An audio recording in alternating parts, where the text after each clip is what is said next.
ओम शांति। भाग्य विधाता इस पुस्तक में आज हम पढ़ेंगे बाबा के चारों ओर प्रकाश ही प्रकाश फैला रहता था।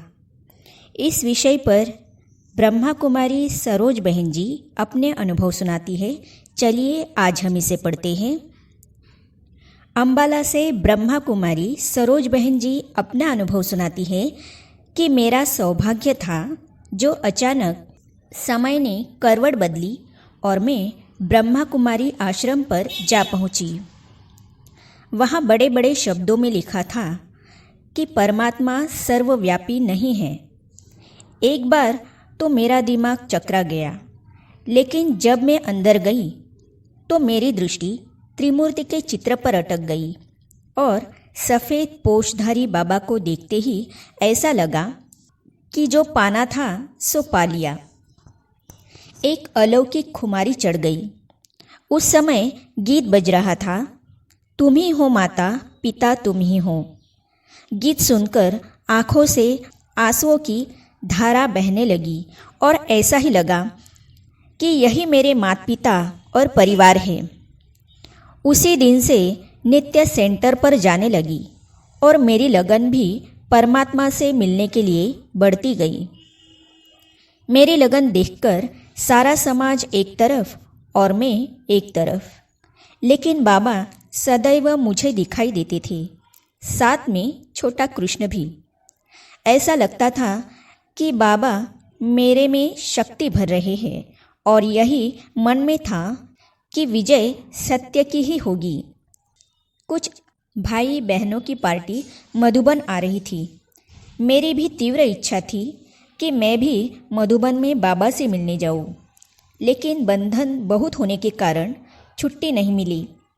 मैंने बहुत योग लगाया तो योग में अनुभव किया कि साक्षात बाबा सामने खड़े हैं और कह रहे हैं कि तुम्हें छुट्टी मिल जाएगी। बस मेरी खुशी का पारावार नहीं। सुबह उठी और बाबा को याद करके अपने लौकिक बाप के पास जाकर कहा, मुझे मधुबन आबू जाना है।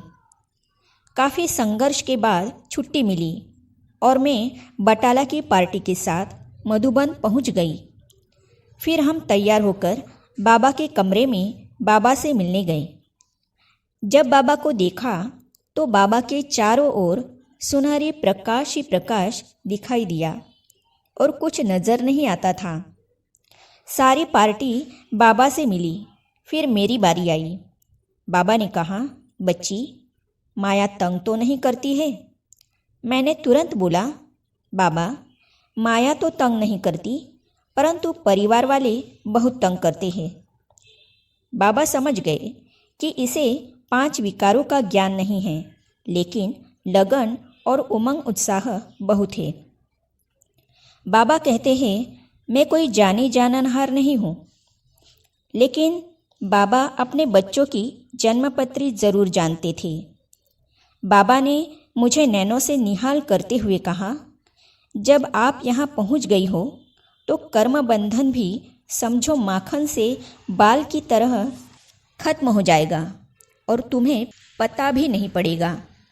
बाबा ने अचल बहन जी को कहा कि इस बच्ची को भाषण करना, प्रदर्शनी समझाना सिखाओ।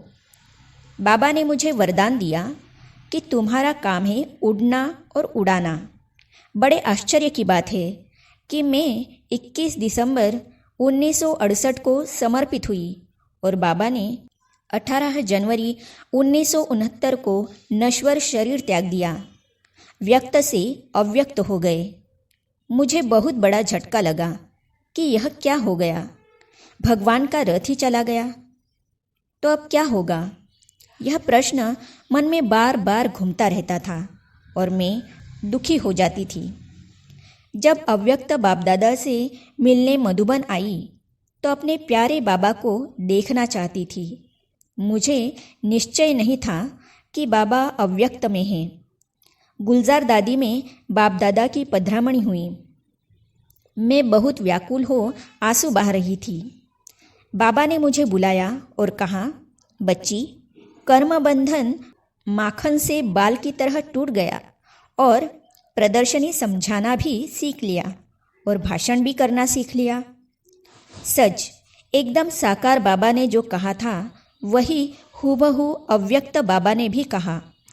तो मेरे में नई जान आ गई और निश्चय भी हो गया कि दादी गुलजार नहीं लेकिन स्वयं भगवान ही हैं। वाह बाबा वाह! यह गीत दिल से निकलता है कि किसने ये सब साज सजाए, अपने आप सभी कुछ करके अपना आप छुपाया। आगे हम पढ़ेंगे साकार बाबा का सानिध्य सदा सुखद होता था। इस विषय पर पांडव भवन आबू से ब्रह्मा कुमार महेश भाई जी साकार के संग के अपने अनुभव लिखते हैं। तो इसे हम पढ़ेंगे अगली कड़ी में। तो ये जानने और पढ़ने के लिए इस चैनल को सब्सक्राइब करने के साथ ही साइड में जो बेल आइकॉन है उसे भी क्लिक कीजिए ताकि आने वाली सभी वीडियो और अब तक की सारी वीडियो आप तक पहुंचती रहेगी। ओम शांति।